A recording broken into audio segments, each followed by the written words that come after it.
Dude, I gotta say, I'm looking at the next award, and I'm hyped. This might be my favorite award this year. I'm hyped, yeah. Sixth Man of the Year for me, for the past couple years, has been one of the most annoying awards I've had to do.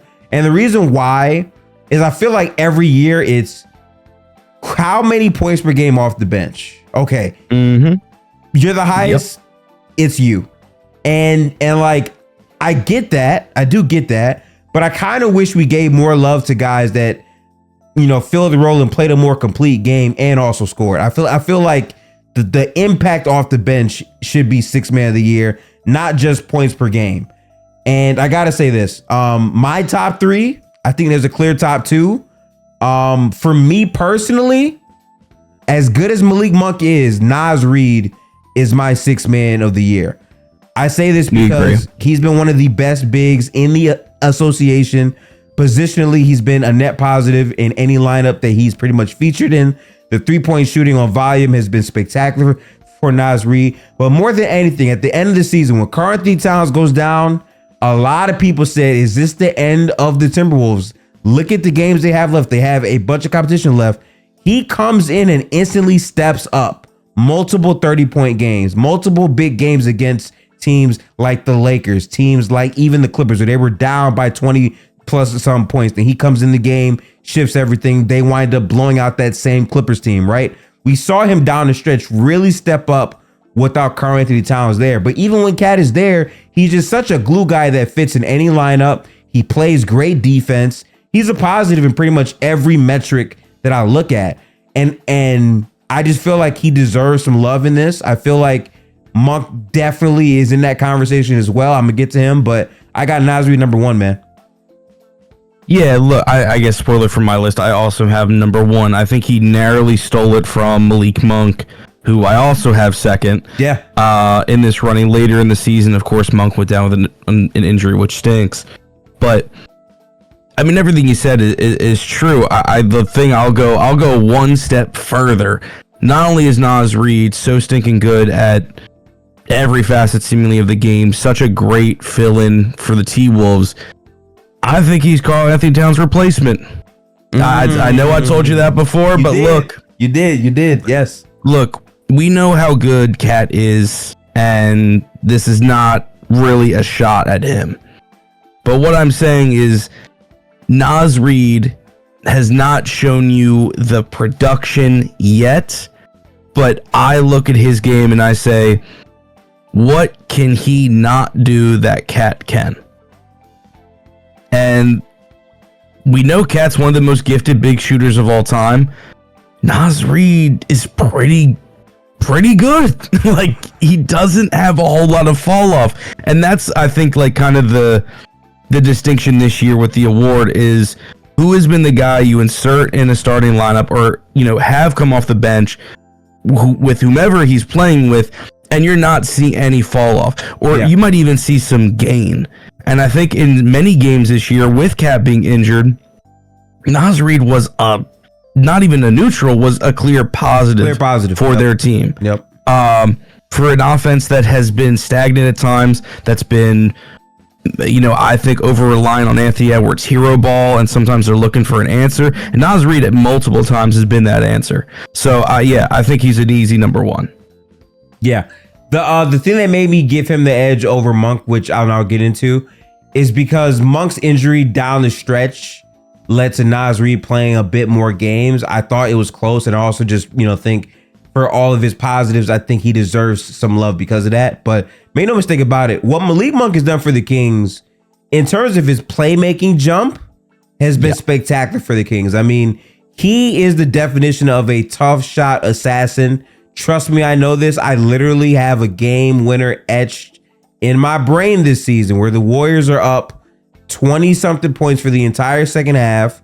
This is an in-season tournament game. And then Monk just comes in and hits the most insane, crazy, acrobatic game winner to pretty much send Golden State home as they lose and cannot convert on the other end. What Monk has done with his shot making, his feel for the game, the way that he fits in perfectly with Fox to where he doesn't take away too much from Fox to get his off-ball ability, and the way that he can manage in the pick and roll with Sabonis as well.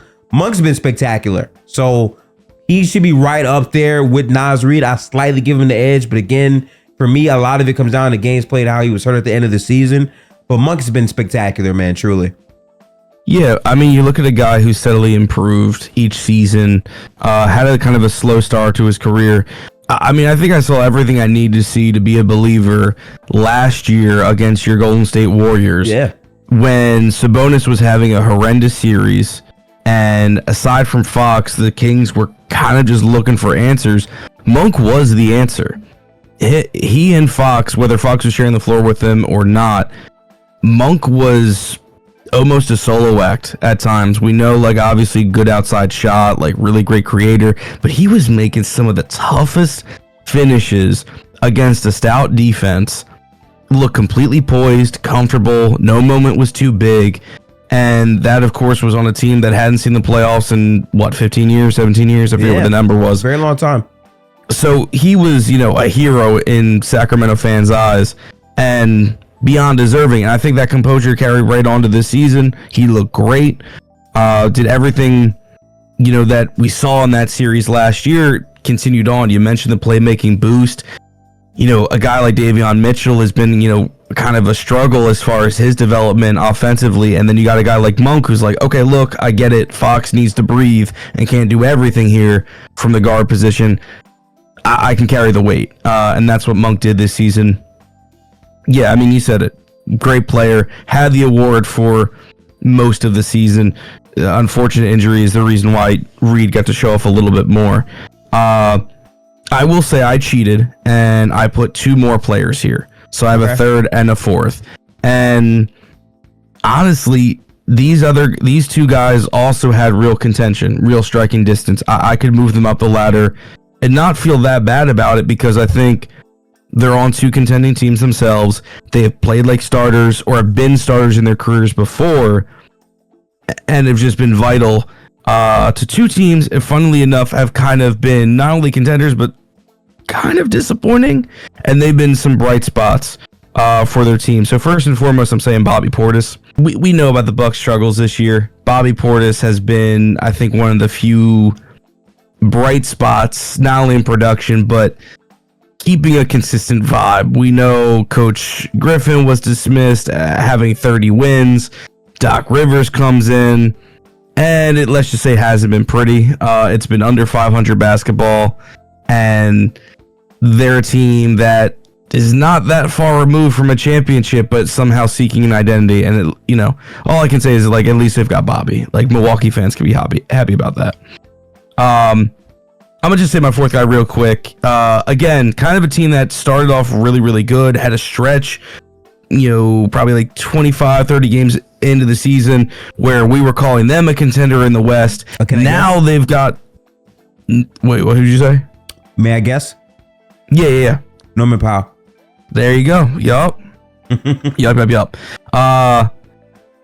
Yeah, when the Clippers' big 3 were rolling, they got, I think, the lion's share of the credit, mostly deservedly so. But Norman Powell has been the definition of a sniper as well as an offensive creator, and it's beyond underrated, his production, because especially as of late, you're pretty much due for a bad game from one of the big 3. It's just kind of been taking turns.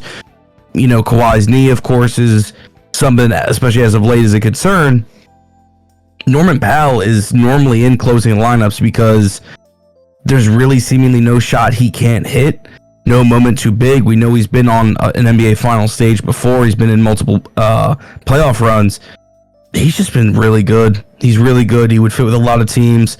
And, his production's right up there with all the 3 other guys, I've mentioned. So he deserves a shout out. It's been a tough season to crack this award, but he absolutely deserves love. Yeah. I definitely think those are fair. Again, 6 Man of the Year had some really good names beyond just points per game. Like, guys were legitimately adding value to teams in the pursuit of winning all throughout the league. So big shout out to them. Shoot, even the